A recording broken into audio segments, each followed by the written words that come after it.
जय श्री राम। 2026 हम सब के लिए क्या लेकर आया है, इस बारे में रिसेंटली मैंने एक वीडियो बनाई जिसमें मेष और वृषभ लगन, उसके बाद मिथुन और कर्क लगन को हमने कवर किया। आज हम बात करेंगे सिंह लगन की और कन्या लगन की कि इनके लिए 2026 कैसे जाने वाला है। तो और विलंब नहीं करते हैं, आरंभ करते हैं आज की यात्रा। जय श्री राम। दोस्तों, आप में से कुछ लोगों ने बार बार ये प्रश्न पूछा था कि एस्ट्रो लाइफ सूत्रास ज्योतिष एकेडमी की लाइव क्लासेस कब होती है। तो आपके लिए खुशखबरी है कि जनवरी 2026 से हमारे लाइव बैचेस स्टार्ट होने जा रहे हैं। तो यदि आपका रविवार फ्री रहता है तो सीखिए इस अनमोल विद्या को नियमित कक्षाओं के द्वारा। एकेडमी ऑनलाइन क्लासेस तो रन करती ही है, पर इसके साथ साथ दिल्ली और करनाल के छात्रों के लिए हमारी ऑफलाइन क्लासेस भी चलती है। अधिक जानकारी के लिए आप नीचे दिए गए नंबर पर संपर्क कर सकते हैं। परमात्मा ने चाहा तो जल्द मिलते हैं हम लाइव क्लासेस में। जय श्री राम। सिंह लगन की अगर बात करें तो शनि महाराज पूरे साल इनके अष्टम भाव में विराजित रहेंगे। बृहस्पति जो इस कुंडली के लिए पंचम अधिपति है, जो विवेक को, संतान को इंडिकेट करता है, वो लाभ भाव में रहेंगे और कुछ समय के लिए वो कर्क और सिंह में भी गोचर करेंगे। राहु केतु एक्सेस इस साल इनके लग्न में विराजित रहेगी, केतु लग्न में और राहु सप्तम भाव में। तो अगर हम मंदगामी ग्रहों पर ध्यान दें तो ये परिस्थितियां बहुत शुभ तो नज़र नहीं आती है, लेकिन जो फास्ट मूविंग प्लैनेट है, जो तेज़ चलते हैं, वो कुछ और ही कहानी बता रहे हैं। शुरू करते हैं साल की शुरुआत से। 15 जनवरी के आसपास क्या रहने वाला है। देखिए, 15 जनवरी से पहले सूर्य पंचम भाव में होंगे और साथ में होंगे मंगल महाराज, जो इस कुंडली के लिए भाग्याधिपति है। बृहस्पति पहले ही पंचम को देख रहे हैं, जो इंडिकेट करता है कि ये समय एजुकेशन के पर्सपेक्टिव से बहुत अच्छा है। अगर आप पढ़ रहे हैं, पढ़ाई के लिए फॉर्म भरना है या 5th हाउस रिलेटेड कोई भी और इवेंट है, वहाँ पर काफ़ी अच्छे परिणाम आपको मिलते नजर आ रहे हैं। 15 जनवरी के बाद जब सूर्य छठे भाव में आ जाएगा तो उस दौरान कॉम्पिटिटिव एग्ज़ाम में ग्रोथ की गुंजाइश बढ़ जाती है। एक बात और यहाँ पर है कि 12वें घर पर, जिसे हम व्यय भाव या विदेश भाव कहते हैं, लगन के स्वामी और भाग्य के स्वामी दोनों त्रिकोणाधिपतियों की दृष्टि होगी, जो ये इंडिकेट करता है कि अगर आपका कोई काम फॉरेन से रिलेटेड है, एजुकेशन फॉरेन से रिलेटेड है, या you are working in a foreign land, तो वहाँ पर ये ग्रोथ देने का समय रहेगा। जिस बात का ध्यान रखना है वो ये है कि आपके लगन से छठे में सूर्य, 7वें में राहु और 8वें में शनि होंगे, जिसे पाप अधियोग कहा जाता है या क्रूर अधियोग भी आप कह सकते हैं। जब क्रूर ग्रह छठे, 7वें, 8वें में हो तो अपनी सेहत का ध्यान देना होता है। तो फिजिकल वर्कआउट करते रहें, आपके लिए अच्छा रहेगा। ओवरऑल ये महीना पढ़ाई के लिए और ग्रोथ के पर्सपेक्टिव से अच्छा है। 15 फरवरी से 15 मार्च के दरमियान एक्लिप्स का, ग्रहण का प्रभाव आपके लगन पर असर डालने वाला है। ध्यान से सुनिएगा। देखिए, सूर्य आपके लगन का स्वामी होता है। ग्रहण कहीं पर भी हो, कभी भी हो, तो उसका इम्पैक्ट या उसमें की रोल सूर्य तो प्ले करता ही है। तो ओवरऑल इन लग्नों के लिए, सिंह लगन के लिए, कहीं पर भी ग्रहण पड़े उसको शुभ नहीं मानते।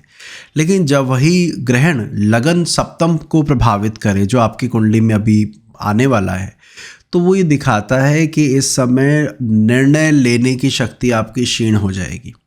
प्रयास कीजिए 15 फरवरी से 15 मार्च के दरमियान कोई बड़ा निर्णय लाइफ को लेके ना लें।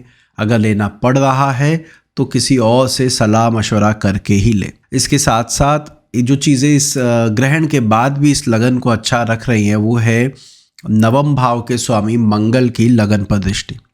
क्योंकि मंगल लगन को देख रहा है तो वो ये दिखा रहा है कि परिस्थितियाँ हाथ से बाहर नहीं जाएंगी। ग्रहण है, निर्णय गलत हो सकते हैं, लेकिन मंगल ने, भाग्य के स्वामी ने, डोर आपकी संभाले हुई है। इसी प्रकार बृहस्पति इस कुंडली में पंचम का स्वामी होता है और वो भी इस ग्रहण यानी सप्तम भाव पर, जहाँ पर सूर्य राहु की युति है, वहाँ पर दृष्टि दे रहे होंगे। यानी उनका भी शुभ प्रभाव आपको एक सेविंग फैक्टर की तरह आपकी हेल्प कर रहा है। फाइनेंशियल डिसीजन इस दौरान ध्यान से ले, क्योंकि बुध भी इस सूर्य के साथ ग्रहण में आने वाला है और बुध इस लगन के लिए धन और लाभ दोनों का स्वामी होता है। तो पारिवारिक निर्णयों में और फाइनेंशियल डिसीजन में थोड़े सावधानी बरतने की ज़रूरत है। ओवरऑल ये समय ठीक ही गुजरेगा। अब बात करते हैं 15 मार्च से 15 अप्रैल के दरमियान। लगन के स्वामी का अष्टम में गोचर सामान्यतः शुभ नहीं होता। यहाँ पर तो शनि महाराज भी वही मौजूद है, प्लस शनि इस कुंडली के लिए छठे भाव के स्वामी है।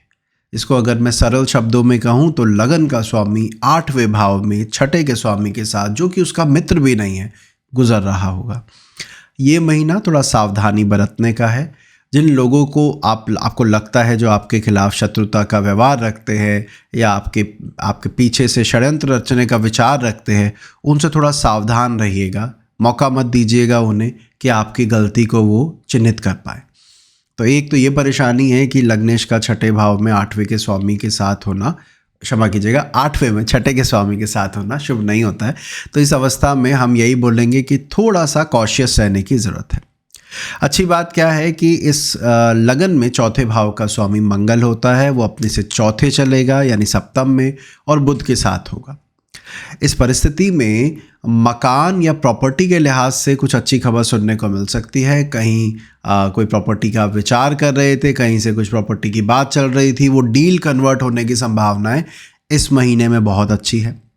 एक और इम्पॉर्टेंट चीज़, जीवन साथी के साथ भी बना के रखने का प्रयास कीजिएगा, क्योंकि समय तो थोड़ा चैलेंजिंग है, लेकिन आपको अगर आप ध्यान दें और उसको कंट्रोल करने की कोशिश करें तो ओवरऑल समय सही रहेगा। अब 15 अप्रैल से 15 मई के बीच में कहानी पलटेगी। जहां पिछले 2 महीने हमने कहा थोड़ा सावधान रहने की ज़रूरत है, तो अब आपका लग्नेश हो गया है उच्च, वो भी नवम भाव में।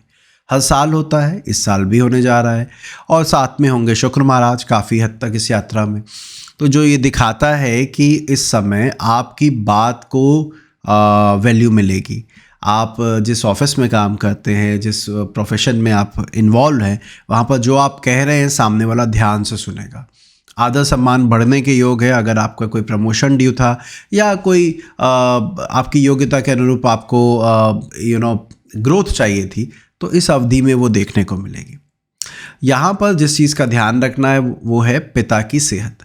नवम भाव में सूर्य का गोचर और नवम के स्वामी मंगल का अष्टम में शनि के साथ होना, जो कि इस कुंडली के लिए छठे का मालिक है, पिता की सेहत को इस समय परेशानी हो सकती है, ध्यान रखने की जरूरत है। दूसरे और 11वें भाव का स्वामी बुध, पहले तो दूसरे का स्वामी दूसरे भाव को देखेगा, हालांकि अष्टम में है लेकिन देख रहा है, और साथ में योग कारक मंगल लाभ और धन दोनों भाव पर दृष्टि बनाए हुए है। तो जब कभी भी सिंह लगन में मंगल किसी भाव उसके स्वामी दोनों पर इम्पैक्ट डाले, तो ये दिखाता है कि इस अवधि में ग्रोथ की गुंजाइश ज़्यादा है। तो फाइनेंशियल ग्रोथ भी अच्छी नज़र आती है। तो नाम बढ़ना दिख रहा है, फाइनेंशियल ग्रोथ दिख रही है। जिस चीज़ का हमें ध्यान देना है वो पिता की सेहत है।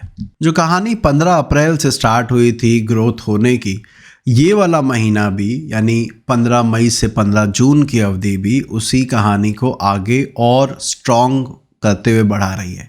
लगन का स्वामी दशम भाव में चलेगा, जिसे करियर के लिए बहुत अच्छा माना जाता है। आपका जो प्रभाव है वो आपके कार्य क्षेत्र पर देखने को मिलेगा।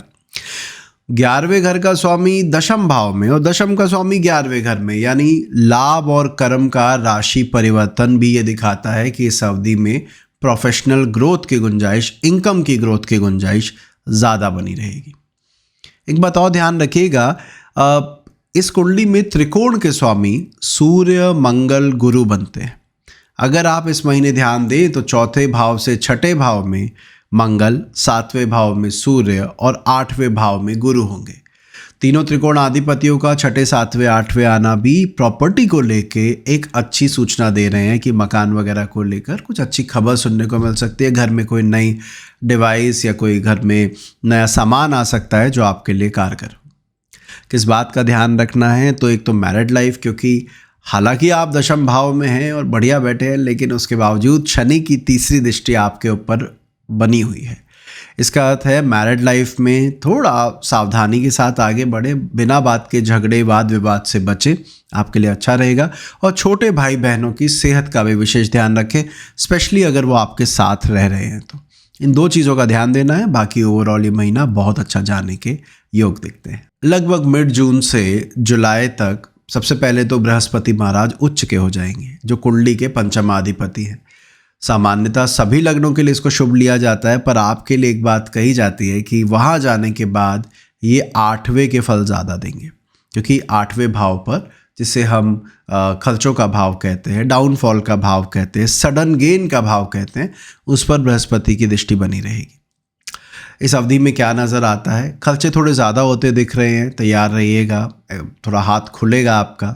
12वें का शुक्र भी इसी चीज़ को इंडिकेट करता है कि आप इस समय खर्च करते वक्त ज़्यादा दिमाग नहीं लगाएंगे।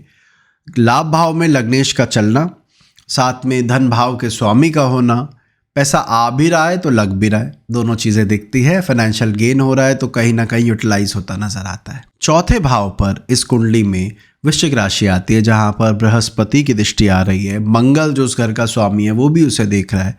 ये डोमेस्टिक लाइफ के लिए भी अच्छा नज़र आता है कि घर में थोड़ा सुकून रहेगा, बृहस्पति की कृपा रहेगी। किसी के आने की वजह से, अगर कोई गेस्ट इस महीने आपके घर आता है, उसकी वजह से बीच के संबंधों में सामंजस्यता और बढ़ेगी, मतलब आपके रिश्ते और प्रगाढ़ होने के योग दिखते हैं इस महीने। आइसोलेशन का ध्यान रखिएगा। एक जो योग इस कुंडली में दिखता है वो ये है कि थोड़ा फीलिंग ऐसी होगी, यार कोई साथ नहीं दे रहा है, मैं अकेला ही काम करता रहता हूँ, मैं ही क्यों करूँ, इस तरह की फीलिंग आ सकती है, तो उस पर थोड़ा कंट्रोल रखिएगा। बाकी ये महीना आपके लिए बहुत शुभ है। 17 जुलाई से 17 अगस्त क्या होने वाला है? लगन का स्वामी सूर्य द्वादश भाव में गोचर करेंगे। द्वादश भाव में उनके साथ उच्च के बृहस्पति मौजूद होंगे, जिसे आप पंचमाधिपति भी कह सकते हैं, जिसे बड़ा शुभ लिया जाता है, और अष्टमाधिपति भी, जिस भाव को बहुत निकृष्ट समझा जाता है। हम यहाँ पे उसे अष्टमाधिपति की तरह ही ट्रीट करेंगे, क्योंकि यहाँ पर बृहस्पति की दृष्टि अष्टम भाव पर आ रही है। तो लगन के मालिक का 8वें के मालिक के साथ 12वें में चलना रिलीजियस एक्टिविटीज़ के लिए अच्छा है, दान धर्म के लिए बहुत अच्छा है, तीर्थ यात्रा के लिए बहुत अच्छा है, क्योंकि चर राशि में आप जा रहे हैं, बृहस्पति के साथ जा रहे हैं, तो इसका मतलब है कहीं यात्रा पर निकले और तीर्थ यात्रा हो तो बहुत ही अच्छी बात है। इसके साथ साथ वीनस केतु का लगन में युति होना, शुक्र केतु के साथ हो, वो भी लगन में। शुक्र भोग का कारक है, कहीं पर भी अगर केतु के साथ हो तो उसको ज़्यादा शुभ नहीं लिया जाता, पर अगर मेरे लग्न में आ जाए तो इसका मतलब है मेरी चाह तो है, लेकिन उस चाह की पूर्ति नहीं हो पा रही है। तो सिंह लगन वालों के लिए इस अवधि में रिलेशनशिप में ब्रेकअप होने की गुंजाइश, ना बनने की गुंजाइश, तालमेल बिगड़ने की गुंजाइश बहुत ज़्यादा नज़र आती है। वहीं मंगल का दशम भाव में दिग्बली होकर चलना और उसके बाद उसकी चौथी दृष्टि का लगन पर आना, ये दिखाता है कि कार्य क्षेत्र को लेकर बहुत एनर्जेटिक रहेंगे। कुछ उन्नति की संभावना भी दिखती है कि कार्य क्षेत्र में उन्नति के योग बनेंगे। बस एक बात और भी है इसके साथ, क्योंकि केतु वीनस के साथ है, यहाँ पर एक तरह से कहिए इस महीने उतार चढ़ाव ज़्यादा दिखते हैं, जिसमें से चढ़ाव ज़्यादा होगा क्योंकि मंगल का दिग्बली होना और वीनस को प्रभावित करना अच्छा है। वहीं पर संबंधों के लिहाज से ये महीना कोई खास अच्छा नहीं जाने वाला है। 17 अगस्त से 16 सितंबर के दरमियान लगन में ही ग्रहण इस बात का सूचक है कि आप ओवर कॉन्फिडेंस में इस महीने गलत निर्णय ले सकते हैं। ध्यान रखिएगा अपनी सामाजिक छवि का भी, और गुरूर में आके कोई ऐसा निर्णय मत लीजिएगा जो बाद में आपको उसका पछतावा हो। एक और बड़ी ही दिलचस्प सा कॉम्बिनेशन बन रहा है आपके सेकंड हाउस के साथ। दूसरे घर का मालिक 12वें घर में बैठेगा और साथ में होंगे अष्टम भाव के स्वामी। इसी तरह जो छठे घर का मालिक है शनि, वो पूरे साल ही आपके सेकंड हाउस को देख रहा है, यानी 6, 8, 12 तीनों भाव एक्टिवेट हो रहे हैं और सेकंड को इन्फ्लुएंस कर रहे हैं। ये दिखाता है फ्लो ऑफ मनी में रिस्ट्रिक्शन आने की गुंजाइश है, कि आपका पैसा, आपका हाथ तंग फील करो, आपको लगे काम उतने आसानी से नहीं हो रहा जितना इससे पिछले महीने हो रहा था। अच्छा, इसी कॉम्बिनेशन में एक चीज़ और आ जाती है। गुरु जो कि इस कुंडली के लिए पंचम अधिपति है, वो धनेश के साथ है, और मंगल जो कि इस कुंडली में भाग्य का स्वामी है, वो धन भाव को देख रहा है। तो ये दिलचस्पी का मतलब ये है कि फ्लो ऑफ मनी में उतार चढ़ाव के योग है, आता भी दिख रहा है, फिर कहीं फंसता भी दिख रहा है, तो थोड़ा ध्यान रखिएगा। ये दोनों चीज़ें साथ साथ नजर आती है। एक और इम्पॉर्टेंट चीज़, लगन के दोनों ओर शुभ ग्रहों का होना शुभ कर्तरी का निर्माण कर रहे हैं। मैंने शुरुआत में कहा इस महीने गुरूर में आके निर्णय मत लीजिएगा, लेकिन साथ में ये भी कहूँगा आसपास के लोग आपको सहयोग करने के लिए तत्पर हैं। आप चिंता ना करें, आपके आसपास ऐसे लोग हैं जो आपका भला सोच रहे हैं। 11वें और 12वें भाव में इस अवधि में लगभग अष्टक वर्ग में 30 के आसपास पॉइंट होंगे। लाभ भाव में इतने पॉइंट आने का मतलब हो जाता है कि जातक जो भी जिस भी वेंचर में इन्वॉल्व होगा, जिस भी काम में इन्वॉल्व रहेगा, उस काम में ग्रोथ की गुंजाइश है। तो ग्रहण की वजह से निर्णय थोड़े से ध्यान से लीजिएगा, गुरूर में आके काम मत कीजिएगा। ग्रोथ की गुंजाइश दिखती है, पैसा ऊपर नीचे होने के योग दिखते हैं। 17 सितंबर से 16 अक्टूबर के दरमियान लगन का स्वामी सेकंड हाउस में चलेगा विद सेकंड लॉर्ड। पैसे के भाव में लग्नेश का गोचर पैसे के स्वामी के साथ दिखाता है कि फाइनेंशियल ग्रोथ के लिहाज से महीना अच्छा जाएगा। इसी महीने शुक्र जो बुध है यानी सेकंड हाउस से सेकंड में बैठे होंगे, जिसे और लाभदायक माना जाता है, ग्रोथ गिविंग माना जाता है। यहाँ पर एक चीज़ जिसका आपको ध्यान देना है वो है आपके वाणी। दूसरे भाव में दूसरे का कारक बुध गोचर कर रहा हो और साथ में सूर्य शनि प्रभावित करें तो ये दिखाते हैं कि आपके मुंह से कुछ ऐसा ना निकल जाए जो बाद में परेशानी का कारण बने। तो ध्यान रखिएगा, गुस्से में आके तैश में आके किसी को कुछ सुनाइए मत इस महीने, अन्यथा आपको लेने के देने पड़ सकते हैं। पंचम और नवम के स्वामी यानी बृहस्पति और मंगल दोनों की छठे भाव पर दृष्टि कॉम्पिटिटिव एग्जाम्स के लिए, कंपटीशन के लिए बहुत अच्छी अवधि दिखाता है। इस दौरान वहाँ पर ग्रोथ की गुंजाइश ज़्यादा अच्छी दिखती है। एक और इम्पॉर्टेंट चीज़ कि लग्नेश और सप्तमेश जब आमने सामने 180 अंश की दूरी पर हो और शनि भी वक्री हो तो ये दिखाता है कि भैया दोनों में तनाव रहने की गुंजाइश बढ़ जाती है। ध्यान से समझिएगा, लग्नेश सप्तमेश 1-7 होना और सूर्य शनि जैसे ग्रह होना, तो वहाँ पर जीवन साथी के साथ और बिजनेस पार्टनर के साथ बोलते वक्त अपने शब्दों को तोल कर बोलें, ये बस एक सुझाव रहेगा। अब अगले महीने के बारे में जानते हैं। 17 अक्टूबर से लगभग 15 नवंबर के बीच सूर्य महाराज नीच हो जाएंगे। लग्नेश का नीच होना किसी भी तरह से शुभ नहीं माना जाता है, पर आपको मैं कह रहा हूँ आपके लिए शुभ है। ऐसा कहने का कारण क्या है, क्योंकि मंगल जिसकी राशि में सूर्य उच्च के होते हैं वो मंगल चौथी दृष्टि से सूर्य को देख रहा होगा, प्लस जिस भाव में सूर्य नीच का हो रहा है वहाँ पर अष्टक वर्ग में 30 से अधिक बिंदु इस महीने रहने वाले हैं। इसका मतलब ये है कि इस महीने नए वेंचर और एफर्ट करके नया काम करने की सोचिए, नए आइडियाज़ दिमाग में आएंगे, कुछ बदलने का विचार आएगा कि अब बस बहुत हुआ, अब कुछ नया करते हैं, और उस विचार को आप आगे बढ़ाइए। परेशानी उसमें नहीं दिखती है क्योंकि लग्नाधिपति जहाँ नीच हुआ है उसका स्वामी भी वहीं पर होगा, तो ये स्थिति अच्छी नज़र आती है और मैं कह पाऊँगा कि ये महीना आपके लिए लाभदायक जाने वाला है। चेंज को इंडिकेट करता है, ट्रैवलिंग को इंडिकेट करता है, तो इसका ध्यान रखिएगा। एक और चीज़ जिसका हमें ध्यान रखना है वो है राहु का प्रभाव। देखिए, राहु सप्तम भाव में गोचर लगभग पूरे साल ही करेगा और लगन पर प्रभाव डाल रहा होगा, लेकिन जब जब सूर्य राहु की दृष्टि में आएगा, जैसे अभी आ रहा है जब तुला का नीच का सूर्य होगा, तो व्यसन की आदत से बचिएगा। कोई ऐप, कोई भोग में ज़्यादा लिप्त होना इस अवधि में आपको नुकसान देगा, तो इसका ध्यान रखें। 16 नवंबर से 15 दिसंबर यानी लगभग साल का अंत आ गया है और ये आपके लिए इस साल के सबसे अच्छे महीनों में से एक हो सकता है। कारण क्या है, दोनों त्रिकोण के स्वामी गुरु और मंगल, पंचम और नवम के स्वामी आपके लगन में गोचर कर रहे होंगे, जिसे बहुत शुभ लिया जाता है। लगन का स्वामी नीचता छोड़कर अब अपने मित्र की राशि और केंद्र स्थान में वृश्चिक राशि में आ जाएगा।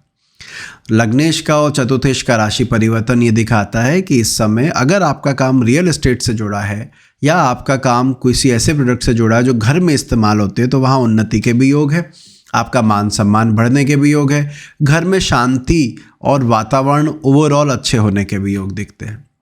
यहाँ पर एक चीज़ जिसका आपको ध्यान रखना चाहिए अच्छे वक्त में वो ये है कि मंगल क्योंकि उग्रता का कारक है, जब लगन में चले और लगन के स्वामी को भी देखे तो आप गुस्से में आके अच्छी स्थिति को ख़राब मत करिएगा, माहौल ख़राब नहीं करिएगा, क्योंकि अगर करते हैं तो उसमें ज़्यादा रोल आपका रहने वाला है, परिस्थितियों का नहीं।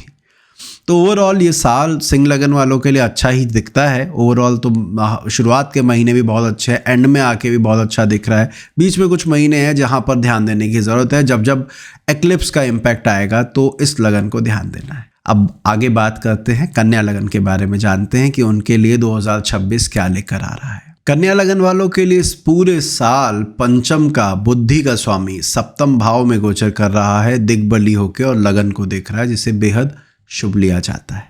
राहु इस पूरे साल आपके छठे भाव में गोचर कर रहा है। छठे भाव में क्रूर ग्रह का गोचर बड़ा अच्छा माना जाता है, तो ये भी मंदगामी ग्रह दिखा रहा है कि ओवरऑल टाइम आपका अच्छा रहेगा। दशम भाव में मिथुन राशि में गुरु का गोचर स्टार्ट होगा, उसके बाद कर्क में उसकी यात्रा होगी और साल के अंत में सिंह राशि में आ जाएगा। तो ये भी ओवरऑल गोचर तीनों ग्रहों का आपके लिए फायदेमंद दिखता है। शनि जब लगन को देखता है, ज़रूर कहा जाता है कि अलगाववादी ग्रह है, डिटैचमेंट का कारक है, तो आइसोलेशन, मन में अंतर्द्वंद और एक तरह से कहिए कि अकेले रहने का स्वभाव वो बढ़ता दिखता है। लेकिन साथ में ये भी जोड़ना ज़रूरी है कि वो पंचम अधिपति है, इस वजह से ओवरऑल इसका फ़ायदा आपको देखने को मिलेगा। अब हर महीने के हिसाब से चलते हैं, शुरुआत करते हैं 15 जनवरी को। 15 जनवरी से लगभग 15 फरवरी का टाइम। लगन का स्वामी चौथे भाव में होगा, लेकिन यहाँ पर वो अग्नि तत्व राशि में कुंडली के छठे और आठवें यानी शनि और मंगल दोनों से दिष्ट होगा। बहुत कम ऐसे लग्न हैं जिनके लिए साल की शुरुआत में हमें स्ट्रेस दिखता है, लेकिन उन्हीं में से एक लगन कन्या है। तो कन्या लगन वालों के लिए शुरुआत में तनाव दिखता है, क्योंकि लग्न अधिपति का छठे आठवें दोनों के स्वामी से प्रभावित होना और दोनों क्रूर ग्रह हैं, तो ये स्ट्रेस को बढ़ाते हैं। आठवें और छठे भाव के स्वामी यहाँ पर केवल लगन को ही नहीं, सातवें घर को भी प्रभावित कर रहे हैं। ऐसे में पार्टनर की तबीयत खराब रहने की गुंजाइश बढ़ जाती है, इल हेल्थ या कहीं वो वीक हो रहे हैं ऐसा नज़र आता है। यहाँ पर आपका सपोर्ट बहुत मैटर करता है कि आप अपने पार्टनर के लिए कितना उनके साथ इस वक्त खड़े रहते हैं। तो सुझाव यही रहेगा, पार्टनर की सेहत और उनकी लाइफ में कुछ इस तरह की घटनाएं दिखती है जो बहुत ज़्यादा स्मूथ नहीं है, चैलेंजिंग है और आपका साथ इम्पॉर्टेंट हो जाता है। अब अगले महीने की बात करते हैं। 13 फरवरी से लगभग 14 मार्च के दरमियान छठे भाव में ग्रहण का प्रभाव आएगा। ग्रहण छठे भाव में शुभ माना जाता है, आपके लिए भी शुभ ही रहने वाला है। यहाँ पर बुध का उस ग्रहण में इन्वॉल्व होना जो कि आपका लग्नेश है, इस वजह से इस महीने के यानी 13 फरवरी से लगभग 10-12 दिन आगे तक विवाद में नहीं पड़ना है, इसका ध्यान रखिएगा।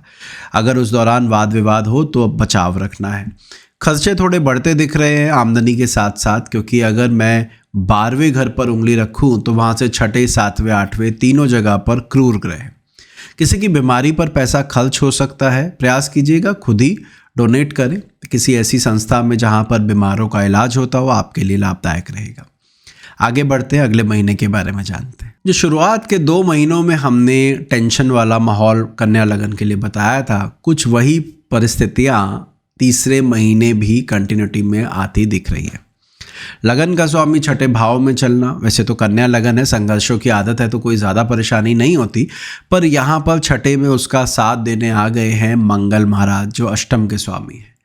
लग्नेश का छठे घर में 8वें के मालिक के साथ होना, 8वें के मालिक मंगल का लगन को दृष्ट करना, साथ ही साथ 2 क्रूर ग्रह सूर्य शनि का सप्तम भाव में चलना, ये इस साल के सबसे ज़्यादा परीक्षा देने वाला महीने की तरह आप देख सकते हैं कि अगर हम 12 महीनों को कंपेयर करें तो ये वो महीना है जिस पर आपको विशेष ध्यान देना है, अपनी सेहत का भी ध्यान देना है। लो प्रोफाइल रहते हुए आगे बढ़िएगा, बहुत ज़्यादा प्रयास के चक्कर में, क्योंकि लग्नेश यहाँ पर छठे में वक्री होने वाला है, तो ज़्यादा प्रयास के चक्कर में परिस्थितियाँ खराब नहीं कीजिएगा, समय निकल जाएगा, पर ये महीना आपको ध्यान देना चाहिए और सेहत का भी और लोगों से झगड़े से भी बचने की कोशिश कीजिएगा। एक यहाँ पर जो रिलीविंग फैक्टर है वो है 7th लॉर्ड जुपिटर की लग्नेश पर दृष्टि। 7th लॉर्ड का लगन के स्वामी को देखना, तो अगर आप शादीशुदा हैं तो जीवन साथी की सलाह मानिए, समझिए वो क्या कहना चाह रहे हैं। अगर उनके कहे अनुसार आचरण रहेगा तो ये महीना ज़्यादा परेशानी वाला नहीं दिखता है। अगर आपका विवाह नहीं हुआ है तो जिन लोगों के साथ आप रहते हैं, माँ, सबसे पहले तो इस लगन के लिए बृहस्पति चतुर्थेश भी बनता है, तो अपनी माँ की आज्ञा, माँ का कहा सुनिए, आपको फ़ायदा रहेगा। कैलेंडर का एक महीना और बदला, आया 15 अप्रैल से 15 मई का महीना। सूर्य महाराज अष्टम में उच्च के हो गए, लग्नेश भी छठे भाव को छोड़कर सप्तम में मूव हो गए, जो कि कंपैरेटिवली बेटर भाव है। लेकिन पहले पॉजिटिव चीज़ की बात करते हैं। पंचम के स्वामी के साथ लग्नेश की युति, या यूँ कहूँ फिफ्थ लॉर्ड लगन और लग्नेश दोनों को इन्फ्लुएंस कर रहा है, तो ये बौद्धिक क्षमता को अच्छा दिखा रहा है। ये दिखा रहा है कि इस अवधि में दिमाग तेज चलेगा, एजुकेशन पर फोकस कर पाएंगे, और अगर ट्रैवलिंग की गुंजाइश है तो उस पर ध्यान दीजिए, फ़ायदा रहेगा। नुकसान क्या है? देखिए, मंगल इस कुंडली के लिए शुभ भाव का अधिपति नहीं है। ऐसे में मंगल का लगन और लग्नेश दोनों को इन्फ्लुएंस करना, जो पिछले महीने भी कर रहा था, इस महीने भी कमोबेश वही स्थिति बनाए हुए है वो। तो यहाँ पर गुस्सा नहीं करना है, आवेश में आके निर्णय नहीं लेना है, तो ये महीना आपके लिए अच्छा जाएगा। दूसरे की कही हुई बात सुनिएगा। देखिए, बुध जब लगन में होता है, हम कहते हैं आपका दिमाग बहुत तेज़ है, आप अब जो विचार करोगे उसको निर्णय में कन्वर्ट कर लो, उसको एक्ट कर लो। लेकिन जब सप्तम में बुध होता है तो हम बोलते हैं कि दूसरे की सलाह भी सुन लीजिए, वो भी कुछ अच्छी बात कह सकता है। तो यहाँ पर आपके लिए वही सलाह रहेगी कि सामने वाले की बात सुने। एक और इम्पॉर्टेंट चीज़, सप्तम भाव की अगर हम बात करें तो छठे और आठवें दोनों के स्वामी सप्तम भाव में है। ऐसे में वहाँ पर एक ही शुभ ग्रह है जो उस घर को बचा रहा है, वो है बुध। तो आप सहयोग दीजिएगा अपने जीवन साथी का, उनके विचार सुनिएगा, उनकी बातों से आपको लाभ रहेगा। कुल मिला के ये महीना पहले के 3 महीनों के कंपैरिजन में ज़्यादा बेहतर है। 16 मई से 15 जून, अभी तक के 3-4 महीने जिस तरह के भी गुजरे आप निकाल चुके हैं। अब यहाँ से परिस्थितियाँ बदल रही है, अब गेम आपके हाथ में आने वाली है। ऐसा मैं क्यों कह रहा हूँ? लगन का स्वामी नवम भाव में गोचर करे, नवम का स्वामी और दशम का स्वामी यानी गुरु और बुध और शुक्र दोनों राशि परिवर्तन करें। ये दोनों चीज़ें आपके फेवर में जा रही हैं, दिखाते हैं कि करियर के लिहाज से बहुत उन्नति की गुंजाइश है। ये महीना आपके कंट्रोल में रहेगा, करियर में ग्रोथ की संभावना ज़्यादा है। फाइनेंशियल एस्पेक्ट बहुत सुधरती दिख रही है, स्पेशली अगर आपका काम मंगल से रिलेटेड है, यानी रेस्टोरेंट लाइन में हो या एनर्जी या हीट का इस्तेमाल होता हो, तो ये वाला महीना आपके लिए बहुत शुभ जाने वाला है। इसमें उन्नति के योग नज़र आते हैं। भाग्य साथ देगा। इस अवधि में कोई नया निर्णय लेना है जो 4 महीने से अटका हुआ था, 3 महीने से अटका हुआ था, तो इस महीने में कर सकते हैं, आपके लिए लाभदायक दिखता है। जो अच्छा वक्त पिछले महीने स्टार्ट हुआ था 16 जून से 16 जुलाई तक, वो कंटिन्यूटी में ही रहने वाला है। ऐसा मैं क्यों कह रहा हूँ? लग्नेश का दशम भाव में स्वराशि का होना, 11वें भाव में गुरु और शुक्र दो शुभ ग्रहों का होना, बृहस्पति का उच्च होकर लाभ भाव में होना, ये सब दिखाता है कि भैया इनकम अच्छी होने वाली है, काम धंधा अच्छा नजर आता है। 10वें भाव में क्रूर ग्रह बैठा है सूर्य, दशम में तो क्रूर ग्रह अच्छे होते हैं। दशम से दशम पर जाऊं तो वहाँ शनि महाराज बैठे हैं, वो भी वहाँ अच्छे माने जाते हैं, दिग्बली भी हो जाते हैं। इस तरह से भी करियर में ग्रोथ के लिहाज से अच्छा टाइम है, आपका नाम बनने के लिए अच्छा ये टाइम है, ब्रांड वैल्यू आपकी बढ़ने के योग है, क्योंकि लग्नेश दशम भाव में बली बैठा हो तो आपकी कही बात का वज़न बढ़ जाता है। इसके साथ साथ जिस चीज़ का आपको ध्यान देना है वो है चौथा भाव, यानी माँ का स्वास्थ्य। अगर मैं चौथे भाव पर उंगली रखूं तो मुझे नज़र आता है कि वहाँ पर सूर्य और शनि दोनों की दृष्टि है। चौथे का स्वामी हालांकि उच्च का है, लेकिन अपने से अष्टम शुक्र के साथ बैठा है। इन सब को देखते हुए माता जी की सेहत का ध्यान रखिएगा अगर आपके साथ रहते हैं तो, और बाकी करियर के लिहाज से ये महीना बड़ा अच्छा जाने वाला है। 17 जुलाई से 16 अगस्त, लगन का स्वामी अभी भी उच्च का है, दशम भाव में, पर वक्री हो गया है। ज़्यादा प्रयास मत कीजिए, जो चीज़ जिस हिसाब से मिल रही है उसमें खुश रहना सीखिए। अगर इस अवधि में ज़्यादा एफर्ट करेंगे, जो चीज़ मिल चुकी है उसको और बेटर करने के चक्कर में जाएंगे तो नुकसान होने के योग है। अगर आप स्टॉक मार्केट रिलेटेड काम करते हैं तो विशेष ध्यान रखिएगा, क्योंकि इस अवधि में दिमाग ज़्यादा दौड़ेगा, जिस वजह से जो चीज़ आसानी से भी मिल सकती थी उसको ना गवा दे, इसका ध्यान रखें। पिता की सेहत, ये एक और कंसर्न है जिस पर आपको ध्यान देना होगा, क्योंकि नवम भाव का स्वामी 12वें घर में केतु के साथ है। नवम भाव में मंगल का गोचर है जो चौथी दृष्टि से शुक्र को देख रहा है। इस अवधि में पिता की सेहत का ध्यान रखें। भाग्य आपका साथ ज़रूर दे रहा है, और अगर आप फॉरेन लैंड में हैं तो ज़्यादा, लेकिन टुकड़ों में। कहने का मतलब है कि इस महीने ये नज़र आता है काम बनते बनते रुक गया, फिर लगा कि अब होगा नहीं, फिर अचानक से खबर आई कि अरे भाई हो गया। ये महीना कुछ इस तरह का रहने वाला है। ओवरऑल महीना ठीक है आपके लिए। अगले महीने की बात करते हैं, 17 अगस्त से 16 सितंबर की बात करते हैं। देखिए, इस कुंडली में शनि महाराज तो पूरे साल ही लगन को देख रहे हैं। अब आपके लग्नेश के साथ गुरु महाराज की युति हो चुकी है। गुरु जो कि कारक है स्पिरिचुअलिटी का, कालपुरुष के नवम भाव का स्वामी है। आपकी कुंडली में नवम भाव, जिसे धर्म भाव भी कहा जाता है, उसका अधिपति शुक्र बनता है, वो भी लगन में चल रहा है। इसका अर्थ ये है कि स्पिरिचुअलिटी के लिए, रिलीजियस टिल्ट के लिए ये महीना काफ़ी खास जाने वाला है। तो आध्यात्मिक यात्राएं, रिलीजियस यात्राओं की संभावना, भगवान में रुचि बढ़ने के योग, इस तरह की चीज़ें इस महीने प्रेडिक्ट की जा सकती हैं। दशम भाव में हमें नज़र आ रहे हैं 30 बिंदु हैं अष्टक वर्ग में, जो दिखा रहे हैं कार्य क्षेत्र के लिहाज से भी ये समय अच्छा रहेगा। तो धार्मिक यात्राओं के लिए अच्छा है, रिलीजियस टेंडेंसी बढ़ने वाली है, करियर के लिहाज से अच्छा है। जिस बात का ध्यान देना है वो है खर्चे, एक्सपेंसेस। 12वें घर में सूर्य का गोचर और वो भी केतु के साथ, ये दिखाता है कि ज़रूरत से ज़्यादा या जहाँ पर नहीं खर्च करने की ज़रूरत हो सकती थी वहाँ भी खर्च करना पड़ा, खर्च करने के योग, वो चीज़ें यहाँ नज़र आती है। तो थोड़ा ध्यान रखिएगा कि अगर जिन चीज़ों की ज़रूरत नहीं है या बचा जा सकता है उनसे इस अवधि में बचें, अन्यथा यहाँ पर खर्चे बढ़ते दिख रहे हैं। दवाइयों पर भी हो सकते हैं, ध्यान रखिएगा। 17 सितंबर से 16 अक्टूबर ये महीने में लग्नेश महाराज गोचर करेंगे। बहुत शुभ बात है। लगन में लग्न के अधिपति का आना, उच्च का होकर चलना बहुत फ़ायदेमंद होता है। यहाँ पर भी है, आप में कॉन्फिडेंस बढ़ेगा, आप ज़्यादा बेहतर ढंग से अपने आप को रख पाएंगे, वो सारी चीज़ें आपके फेवर में जाती हैं। दूसरे भाव में शुक्र का स्वराशि का होना, लाभ भाव में बृहस्पति का उच्च का होना, आर्थिक स्थिति भी पिछले महीनों की तरह इस महीने भी अच्छी रहने के योग दिखते हैं। यहाँ पर जो खेल बिगाड़ने का काम कर रहा है वो है मंगल का दशम भाव में गोचर करना, वहाँ से उसकी चौथी दृष्टि का लगन पर आना। यहाँ पर ये कहा जा सकता है कि दशम भाव और दशम का स्वामी दोनों मंगल से प्रभावित है, लगन और लगन का स्वामी दोनों मंगल से प्रभावित है। बल्कि यहाँ तो सूर्य जो कारक है लगन का, वो भी मंगल से प्रभावित है। गुस्सा ध्यान से करिएगा, जहाँ ज़रूरत नहीं है वहाँ ना करें। ड्राइव वगैरह करते हैं तो भी थोड़ा ध्यान रखिए, ओवर स्पीडिंग मत करिए। जो भी चीज़ जिसमें हम कहते हैं ना कि रश या जल्दबाजी में नहीं करना है, थोड़ा टाइम से, सब्र से, समझ के काम करना इस महीने बहुत अच्छा रहेगा।